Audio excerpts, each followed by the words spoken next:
Berangkatlah dari Bandung jam 11 malam dengan sebuah kendaraan Kijang. Yang pegang sendiri sebelah kanan saya adalah Dr. Cornelis. Selama hidup saya memegang agama Nasrani, saya belum pernah mendengarkan adzan subuh. Adzan duhur, asar, maghrib, dan isya saya tahu. Kalau adzan subuh, kuping saya belum pernah mendengarkan. Karena saya belum pernah bangun sesubuh itu.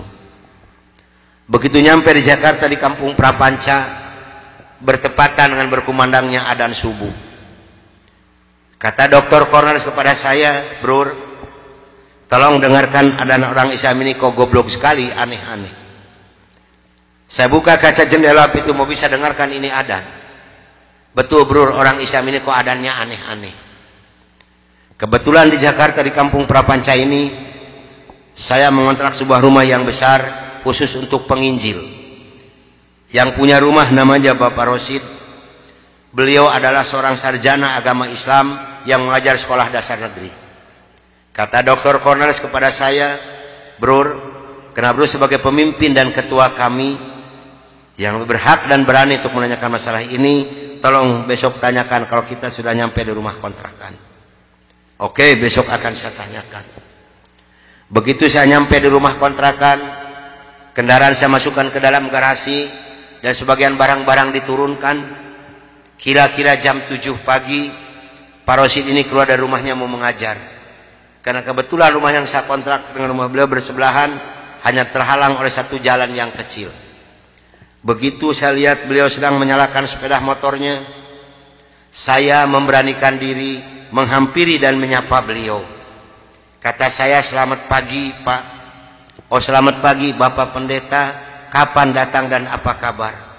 "Baik, Pak, dan baru saja saya tiba." Ngobrol punya ngobrol. Akhirnya saya memberanikan diri kepada beliau menanyakan tentang ajaran agama Islam.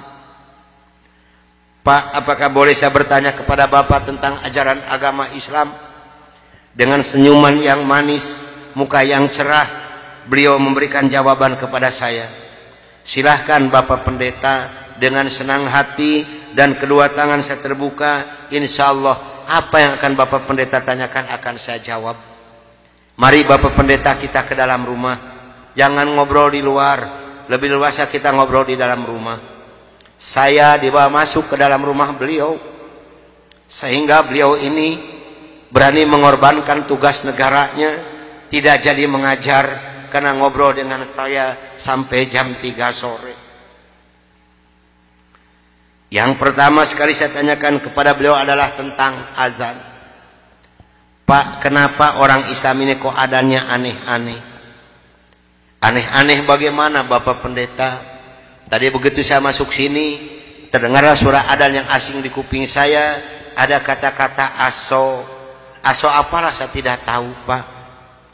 "Oh, betul Bapak Pendeta, itu adzan subuh pakai as-sholatu khairum minan naum."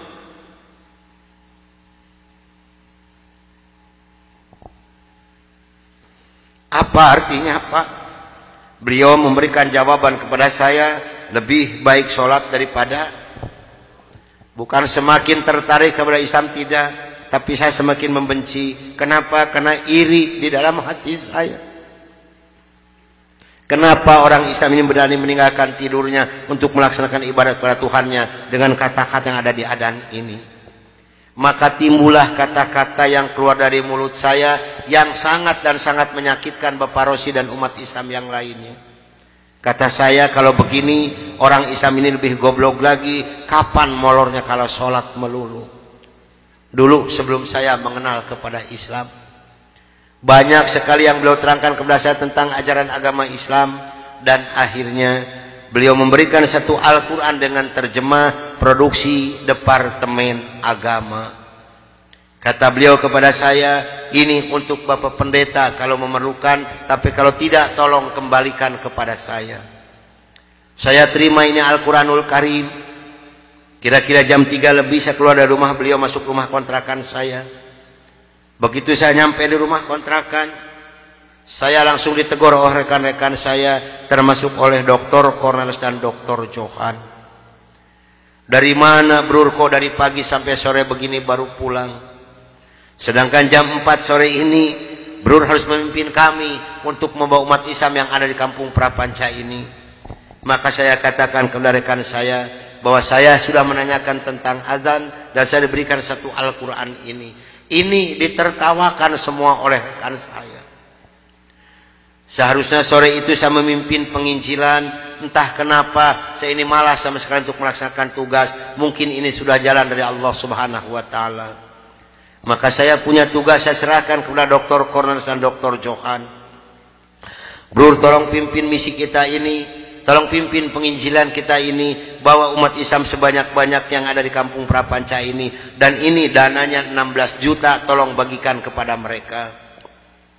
Pakaian, beras, indomie, susu, gula pasir, dan kebutuhan hidup sehari-hari yang sudah tersedia di dalam kendaraan. Silahkan bro, bagikan, harus tepat pada sasaran. Berangkatlah rekan saya 14 ini menjajakan agama door to door dengan bermodalkan uang 16 juta, pakaian dan kebutuhan hidup sehari-hari. Saya hanya di rumah sendiri sambil melihat-lihat luarnya Al-Quran karena saya belum hafal huruf Arab, yang saya baca hanya terjemahnya saja. Begitu saya akan membuka Al-Quran, terlebih dahulu saya berdoa dulu pada Tuhan saya yang saya yakini dulu. Bapa di dalam surga, dalam nama Tuhan Yesus Kristus, saya datang di bawah kakimu Tuhan. Saya mohon petunjuk dan pertolongan daripadamu Tuhan. Tolong celikan mata hati saya dan bukakan mulut saya. Tolong celikan mata penglihatan saya dan bukakan alat pendengaran saya. Saya akan membaca kitabnya orang-orang kafir. Tapi semakin saya berdoa pada Tuhan saya,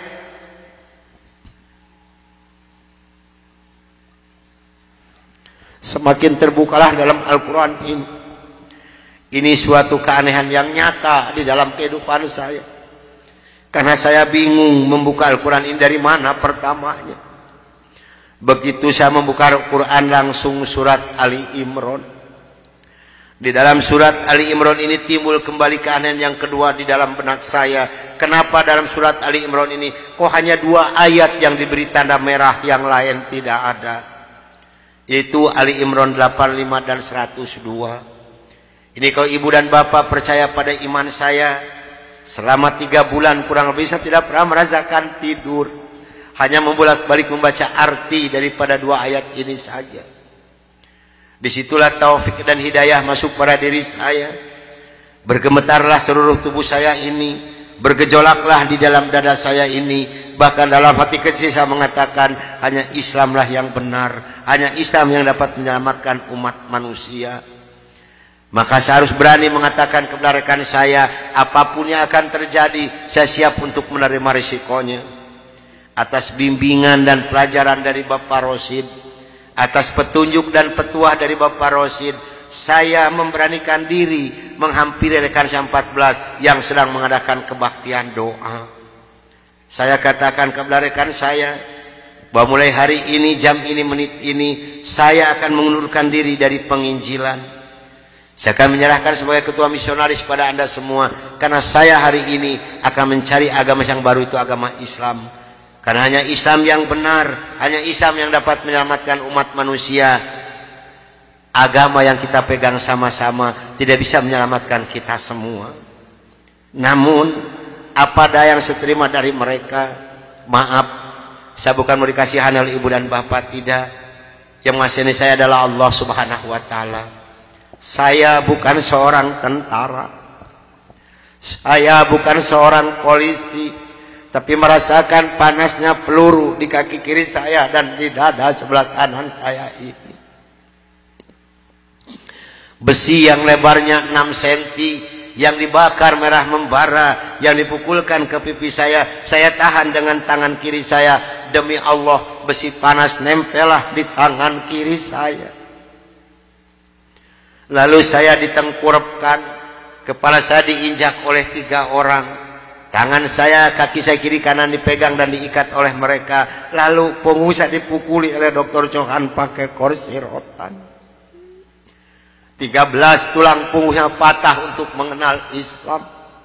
Kalau menurut logika manusia, saya ini harus sudah meninggal dunia.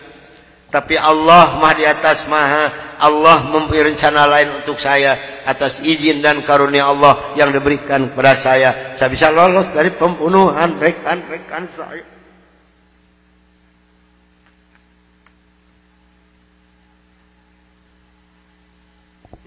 Sambil merasakan panasnya di kaki kiri saya dan di dada sebelah kanan saya. Pedihnya di tangan saya. Ngilunya di punggung saya. Saya loncat keluar dari rumah sambil berteriak mengucapkan La ilaha illallah Muhammadur Rasulullah. Padahal ini asing di mulut saya. Belum pernah ada seorang pun yang mengajarkan kalimat thayyibah di dalam mulut saya ini. Belum pernah sekalipun saya belajar kalimat thayyibah di dalam mulut saya ini. Ini maunah yang pertama Allah berikan melalui mulut saya.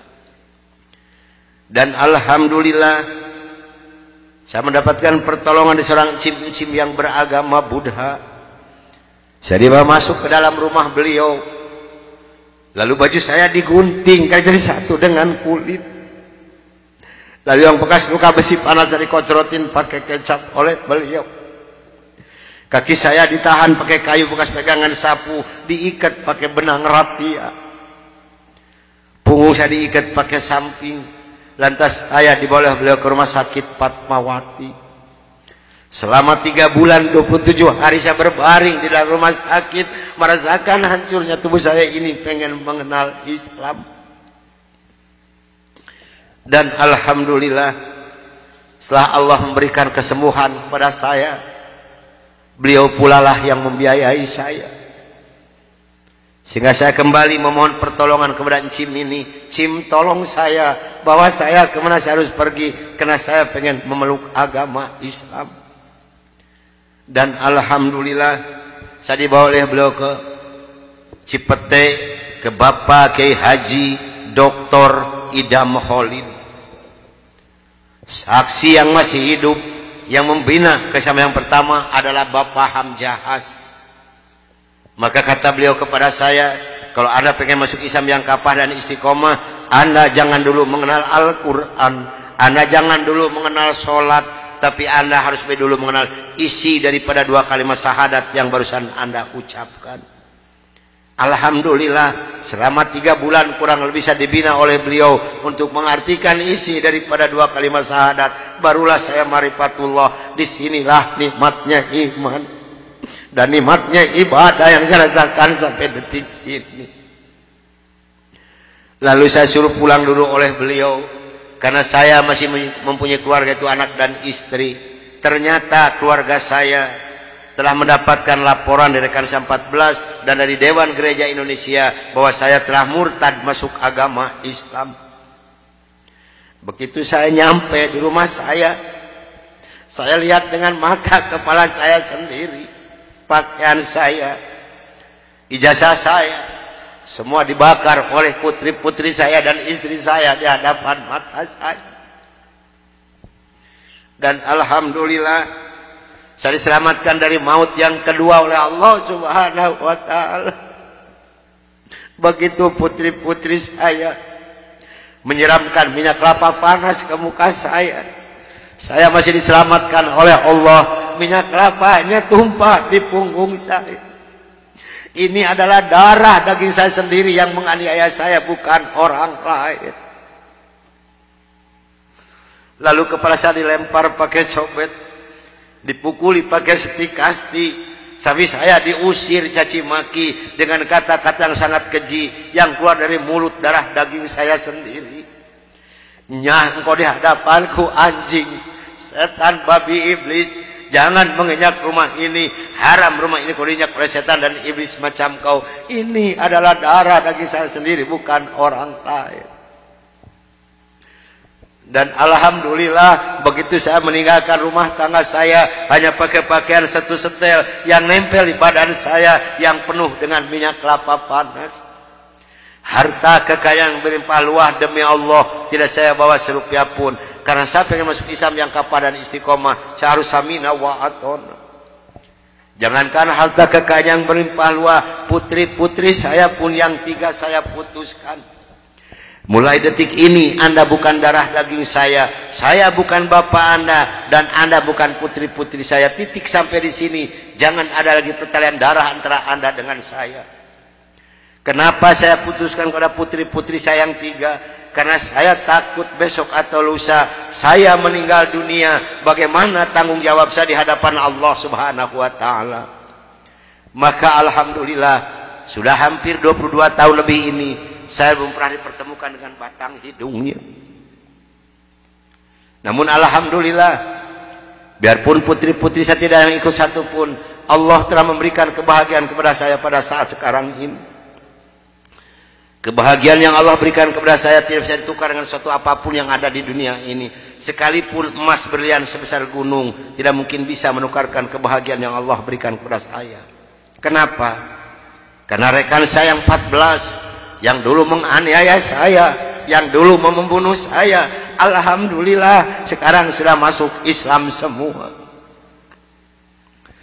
Sekarang sedang jihad fisabilillah, sedang membela agama Allah, yaitu syiar agama Islam di daerah-daerah Nasrani. Itu yang pertama di Papua Barat, di Manokwari. Yang kedua di NTT, Kampung Kalabai, Kabupaten Alor. Yang ketiga di Kalimantan Tengah, di Sampit. Saya mohon bantuan doa dari ibu dan bapak yang hadir malam ini, agar saya dengan rekan saya diberikan kekuatan oleh Allah Subhanahu wa taala. Kalau ibu dan bapak pengen tahu dakwah Islam daerah Nasrani, demi Allah ini tantangannya adalah nyawa. Saya pun di Manokwari sedang menanak nasi, Pak, Bu. Kalau Allah sudah mengizinkan saya harus meninggal, saya dipanah, ini kenal kemaluan saya. Allah belum menghendaki saya untuk meninggal, hanya 3 cm jaraknya dipanah. Sedangkan panah di Manokwari demi Allah bukan 1,20 meter panjangnya, tapi 1,60 meter panjangnya. Ujungnya sudah pakai racun. Ini perjuangan membela agama Allah daerah Nasrani. Alhamdulillah perkembangan Islam di daerah Manokwari. Pada Manokwari ini akan dijadikan kota Injil. Kalau Manokwari sudah jadi kota Injil, yang pertama tidak boleh ada adzan berkumandang, tidak boleh mendirikan masjid, tidak boleh ada perempuan yang berjilbab. Alhamdulillah di sana ada 297 orang yang masuk agama Islam, termasuk orang yang memanah saya. Kemarin tanggal 17 Desember saya baru selesai membuat masjid. Dari mana biayanya? Dari hasil pengajian saya. Saya mohon bantuan doa, karena kadang-kadang rekan saya di sana, Pak, maaf, 10 hari lebih tidak pernah ketemu nasi. Yang dimakan oleh rekan saya singkong direbus, yang penting terganjal perut, karena sulit mencari dana untuk dakwah di Islam ini. Dari mana makan mereka sehari-hari? Maaf, dari hasil pengajian saya. Karena mereka lepas dari gereja tidak ada santunan apapun. Siapa yang harus bertanggung jawab? Kita-kita inilah sebagai umat muslim. Di Kalimantan Tengah ada 192 orang. Di sana, Pak, demi Allah tidak ada masjid satupun. Gereja ada 9. Paling banyak isi gereja 15 orang. Kalau saya mengadakan sholat berjamaah di Kalimantan ini, pakai kompas di luar, di lapangan, di atas disiram oleh mereka. Saya hanya bisa berdoa, ya Allah berikan taufik dan hidayah bagi mereka, karena mereka tidak tahu kedatangan saya ini mau apa. Alhamdulillah 4 hari kemudian 8 orang yang masuk agama Islam, maka berjumlah 192 orang yang ibu dan nenek yang kupingnya pada panjang-panjang. Saya mohon bantuan doa, karena saya sedang membebaskan tanah untuk pembangunan masjid. Mudah-mudahan Allah memberikan jalan untuk saya, untuk melunasi tanah di sana, untuk pembangunan masjid di sana. Nah hadirin ikhwatul iman rahimakumullah yang hadir malam ini, barangkali, tapi sebelumnya saya mohon maaf yang sebesar-besarnya, barangkali ibu dan bapak mau ikut berjuang membela agama Allah, menyisihkan sedikit rezeki untuk pembebasan tanah di Kalimantan ini, insya Allah hubungi saya. Tapi yang penting adalah doa, karena doa lebih dulu nyampe di hadapan Allah Subhanahu wa taala. Nah hadirin ikhwatul iman rahimakumullah, itulah mungkin tausiah saya yang saya bisa sampaikan malam ini. Mudah-mudahan ada manfaat guna untuk ibu dan bapak. Dan mudah-mudahan yang hadir malam ini kelak di yaumul qiyamah mendapatkan syafaatul ujma dari Kangjeng Nabi besar Muhammad Rasulullah sallallahu alaihi wasallam. Dan mudah-mudahan kita dipertemukan Allah bukan hanya sampai di sini saja, tapi sampai yaumul jaza kita dipertemukan kembali oleh Allah Subhanahu wa taala. Akhirul kalam, wabillahi taufiq wal hidayah. Wassalamualaikum warahmatullahi wabarakatuh.